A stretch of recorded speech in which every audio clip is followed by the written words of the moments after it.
السلام عليكم ورحمة الله وبركاته. إن الحمد لله نحمده ونستعينه ونستغفره ونعوذ بالله من شرور أنفسنا ومن سيئات أعمالنا. من يهده الله فلا مضل له ومن يضلل فلا هادي له. أشهد أن لا إله إلا الله وحده لا شريك له وأشهد أن محمدا عبده ورسوله. يا أيها الذين آمنوا اتقوا الله حق تقاته ولا تموتن إلا وأنتم مسلمون. يا أيها الناس اتقوا ربكم الذي خلقكم من نفس واحدة وخلق منها زوجها وبث منهما رجالا كثيرا ونساء واتقوا الله الذي تساءلون به والأرحام إن الله كان عليكم رقيبا. يا أيها الذين آمنوا اتقوا الله وقولوا قولا سديدا يصلح لكم أعمالكم ويغفر لكم ذنوبكم ومن يطع الله ورسوله فقد فاز فوزا عظيما. أما بعد فإن أصدق الحديث كتاب الله وخير الهدي هدي محمد صلى الله عليه وسلم وشر الأمور محدثاتها وكل محدثة بدعة وكل بدعة ضلالة وكل ضلالة في النار. Ikhwani wa akhwati a'azzakumullah. Bapak dan Ibu jemaah zuhur Masjid Al-Hidayah Dirgantara Kemayoran Jakarta Pusat. Tazkiyatun nafs kita pada siang ini kita beri judul membersihkan Al-Quran daripada interpretasi dan cocok logi. Membersihkan Al-Quran dari interpretasi dan cocok logi. Al-Quran diturunkan oleh Allah Subhanahu wa taala membawa kebenaran. Tidak ada kebatilan di dalam Al-Quran. Semua yang ada dalam Al-Quran itu adalah al-haqq. Sebagaimana disampaikan Allah Subhanahu wa taala di dalam Al-Maidah surah yang kelima ayat 48. A'udzu billahi minasy syaithanir rajim. Wa anzalna ilaikal kitaba bil haqq. Dan kami telah turunkan kepada engkau hai Muhammad kitab Al-Qur'an dengan membawa al-haqq, membawa kebenaran. Kebenaran yang sangat universal. Kebenaran akan berlaku sampai kapan saja, di mana saja, dan terhadap siapa saja. Sepanjang Al-Quran tidak dirubah-rubah, sepanjang Al-Quran tidak ditafsirkan sesuai dengan interpretasi sendiri, sepanjang Al-Quran tidak dicocok logikan dengan yang lain, Al-Quran akan tetap membawa al-haq, membawa kebenaran. Setelah itu musaddiqan lima baina yadayhi. Al-Quran juga membenarkan kitab-kitab suci yang telah turun sebelumnya. Kitab Taurat yang diturunkan kepada Nabi Musa, kitab Zabur yang diturunkan kepada Nabi Daud, dan kitab Injil yang diturunkan kepada Nabi Isa alaihi wassalatu wassalam. Lalu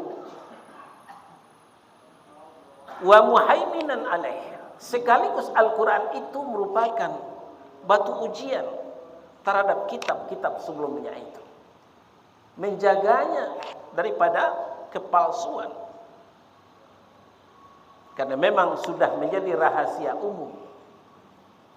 Turunnya Zabur karena Taurat sudah banyak dipalsukan. turunnya Injil karena Zabur sudah banyak dipalsukan. Lalu turunnya Al-Quran juga karena Injil sudah banyak dipalsukan. Ini sesuai dengan apa yang kita dengar di Amerika pada tahun 1993 di sebuah konferensi pertemuan para ahli di luar orang-orang Islam ketika itu. Dinyatakan ketika itu bahwa Injil pada hari ini 18% yang asli kata-kata Yesus. 82% jangankan kata Allah, kata Yesus pun bukan. Nah, itulah gunanya turun Al-Quran muhaiminan alaih, menjadi batu ujian dan menjaga keaslian kitab-kitab sebelumnya. Yang sesuai dengan Al-Quran, itulah benar kitab suci. Yang sudah menyimpang dari Al-Quran, itu kitab yang sudah dipalsukan oleh pemeluknya. Maka Nabi Sallallahu Alaihi Wasallam mengingatkan kepada kita dalam sebuah hadis dari Abdullah ibnu Abbas radhiyallahu an, diriwayatkan oleh Imam At-Tirmidzi, man qala fil Qur'ani bi ra'yihi, wa fi riwayatin min ghairi ilmin falyatabawwa maq'adahu minan nar. Barang siapa yang berkata tentang Al-Quran sesuai dengan ra'yunya, logikanya, interpretasinya, dalam riwayat lain tanpa ilmu, maka hendaklah dia mencari tempat tinggal di dalam neraka, kata Nabi sallallahu alaihi wasallam. Begitu ancaman keras dari Rasulullah sallallahu alaihi wasallam yang mencoba mengartikan Al-Quran, memahami Al-Quran sesuai dengan selera perutnya, sesuai dengan kepentingannya, tidak sesuai dengan apa yang diinginkan atau dimaksud oleh Allah Subhanahu wa taala. Nah, makanya dalam ilmu tafsir kita mengenal tafsirul ayat bil ayat, tafsirul ayat bil hadis, dan tafsirul ayat biqaulis sahabah. Itulah penafsir-penafsir yang digunakan oleh para sahabat. Tafsir-tafsir yang mu'tabar, tafsir Ibnu Abbas dan lainnya, dan itulah yang digunakan oleh tafsir-tafsir yang terpercaya. Nah, kemudian yang membuat kehancuran di samping menginterpretasi, menafsirkan Al-Quran sesuai dengan interpretasi, juga menafsirkan Al-Quran secara cocok logi, mencocok-cocokkan dengan surah-surah yang lain yang bukan dari Al-Quran, dengan ayat yang lain bukan ayat Al-Quran. Seperti yang kita dengar akhir-akhir ini, saudara-saudara kaum muslimin, surah Maryam dicocok logikan dengan Injil Yohanes. Padahal kalau kita telusuri lebih jauh, ayat ini jauh panggang daripada api. Mungkin tidak semuanya kita berseluncur di dunia maya, tidak semuanya kita mengikuti perkembangan. Maka ini perlu kita luruskan, perlu kita sampaikan, supaya tidak ada penyesatan dalam Al-Quran, saudara-saudara kaum muslimin. Dibacakan Injil Yohanes pasal 3 ayat 16. Karena begitu besar kasih Allah akan dunia ini, sehingga ia telah mengaruniakan anaknya yang tunggal, supaya setiap orang percaya kepadanya tidak binasa, melainkan beroleh hidup yang kekal. Menurut Injil Yohanes, Allah itu punya anak yang tunggal. Anak yang tunggal dimaksud adalah Yesus. Lalu kemudian dicocok logikan dengan surah Maryam, surah yang ke-19 ayat 30-31. Mari kita dengar baik-baik. Qala inni abdullahi ataniyal kitaba wa ja'alani nabiyya. Nabi Isa berkata, sesungguhnya aku ini adalah hamba Allah Dia memberiku kitab Injil dan dia menjadikanku seorang nabi. Kita dengar bersama-sama. Yohanes mengatakan Allah itu punya anak tunggal namanya Yesus. Maryam mengatakan Nabi Isa itu sendiri mengaku sebagai hamba Allah, sebagai Nabi Allah. Bisakah ini kita bersatukan? Tentu tidak, saudara-saudara. Inilah cocok logi yang keliru. Nah, tapi ini ditinggalkan. Lalu lanjut kepada ayat 31. Wa ja'alani mubarakan aynama kuntu. Dan dia menjadikan aku seorang yang diberkahi di mana saja aku berada. Wa ausani bis shalah waz zakah ma dumtu hayya. Dan dia memerintahkan kepadaku melaksanakan salat dan menunaikan zakat selama aku hidup. Tapi yang sebelumnya dipotong. Yang Allah mengatakan bahwa Nabi Isa itu mengatakan dia seorang hamba, dia seorang nabi, ini tidak disebutkan. Ini yang kita katakan cocok logi yang keliru. Padahal tadi ayat di Al-Maidah mengatakan bahwa Al-Quran itu berfungsi sebagai muhaiminan alaih, sebagai batu ujian, sebagai menjaga keaslian. Muhaiminan yang dimaksud batu ujian adalah ibarat ukuran, ibarat meteran.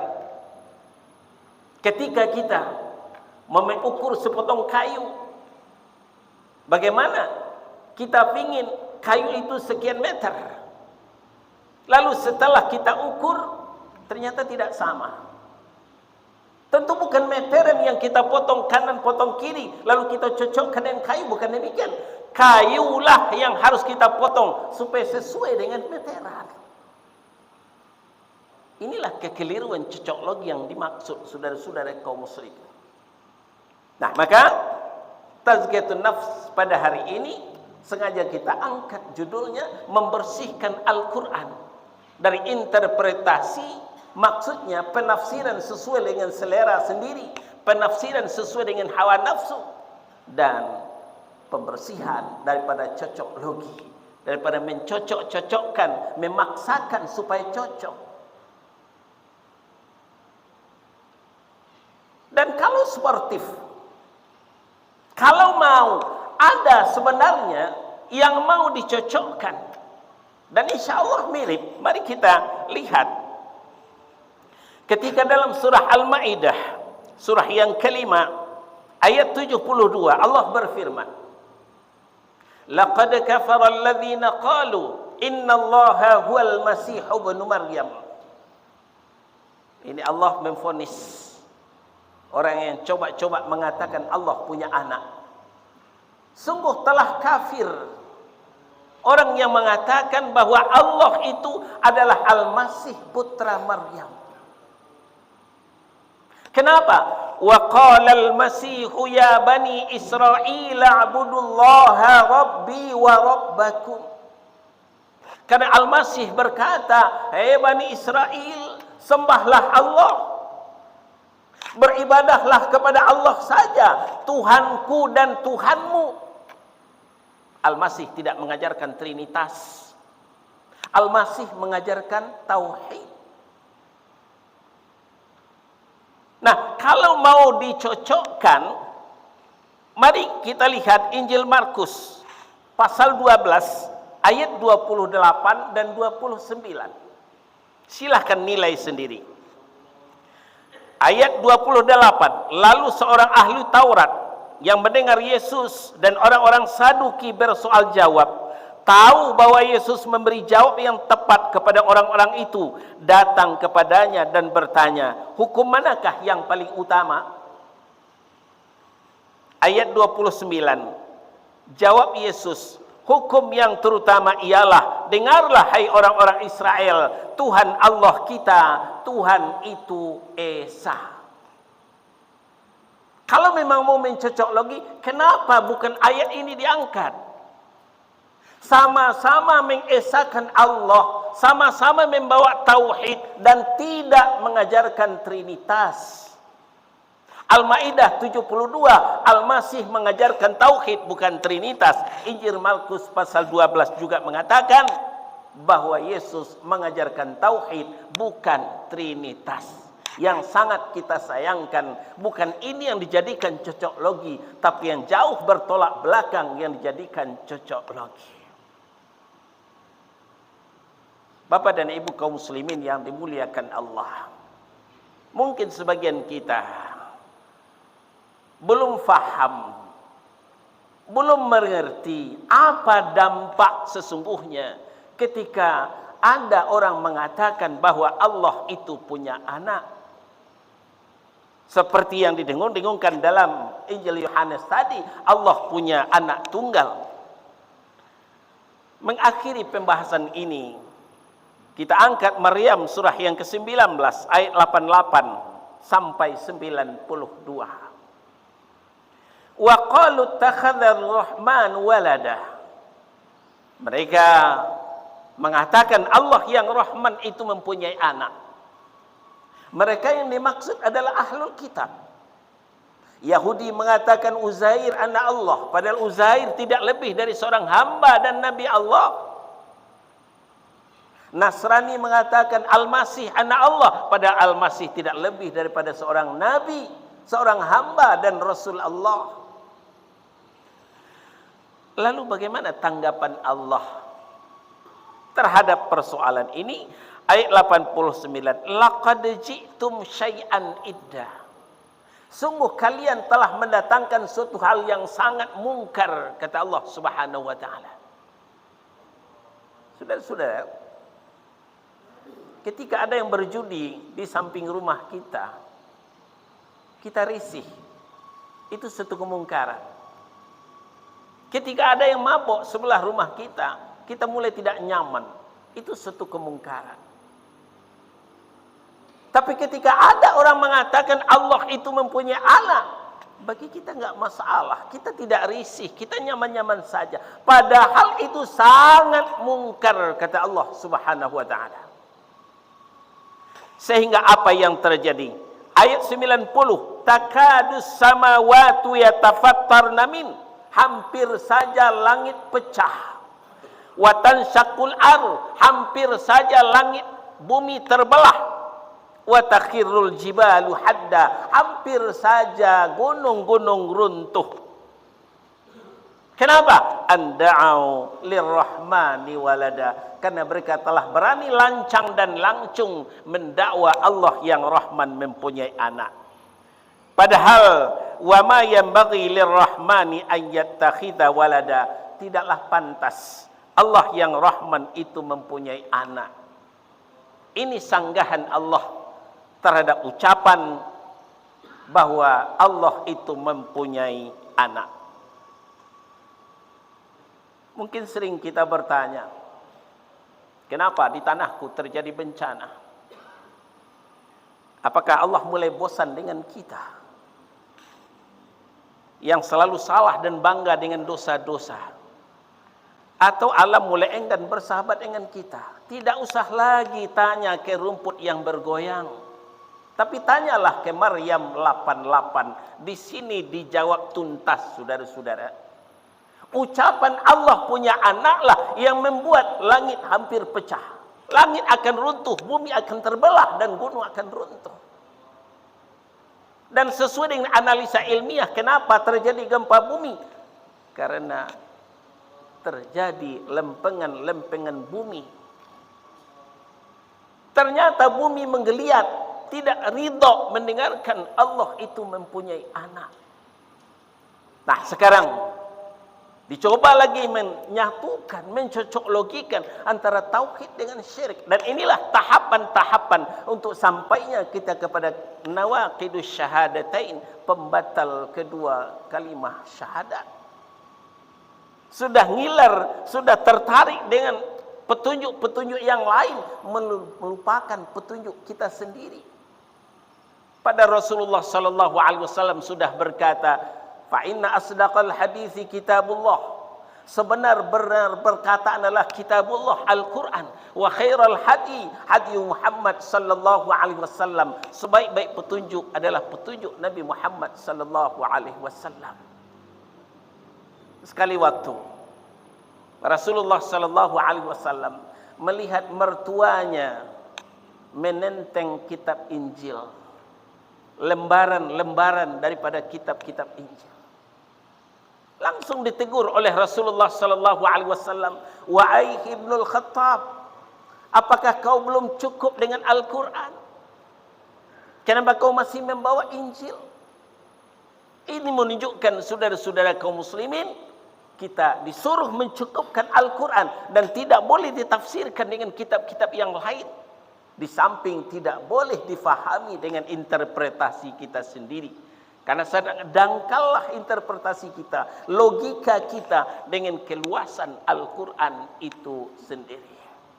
Mudah-mudahan saudara-saudara kaum muslimin, kita tidak hanyut dengan fanatik dan taklid buta dengan siapa yang menyampaikan benar apa yang disampaikan oleh Ali bin Abi Thalib radhiyallahu anhu. Unzur ila ma qal wa la tanzur ila man qal. Perhatikan apa yang disampaikannya, jangan perhatikan orang yang menyampaikannya. Sepanjang yang disampaikannya benar, terimalah. Tapi kalau sudah yang disampaikannya melenceng, menyimpang, tinggalkan. Walaupun dia sudah kondang, walaupun dia sudah viral, tapi kalau sudah menyimpang, kita harus tidak boleh mengikutinya. Demikian kalau kita mau selamat di dunia sampai ke akhirat. Ini yang bisa kita sampaikan, mudah-mudahan bisa bermanfaat. Ada pertanyaan, silakan.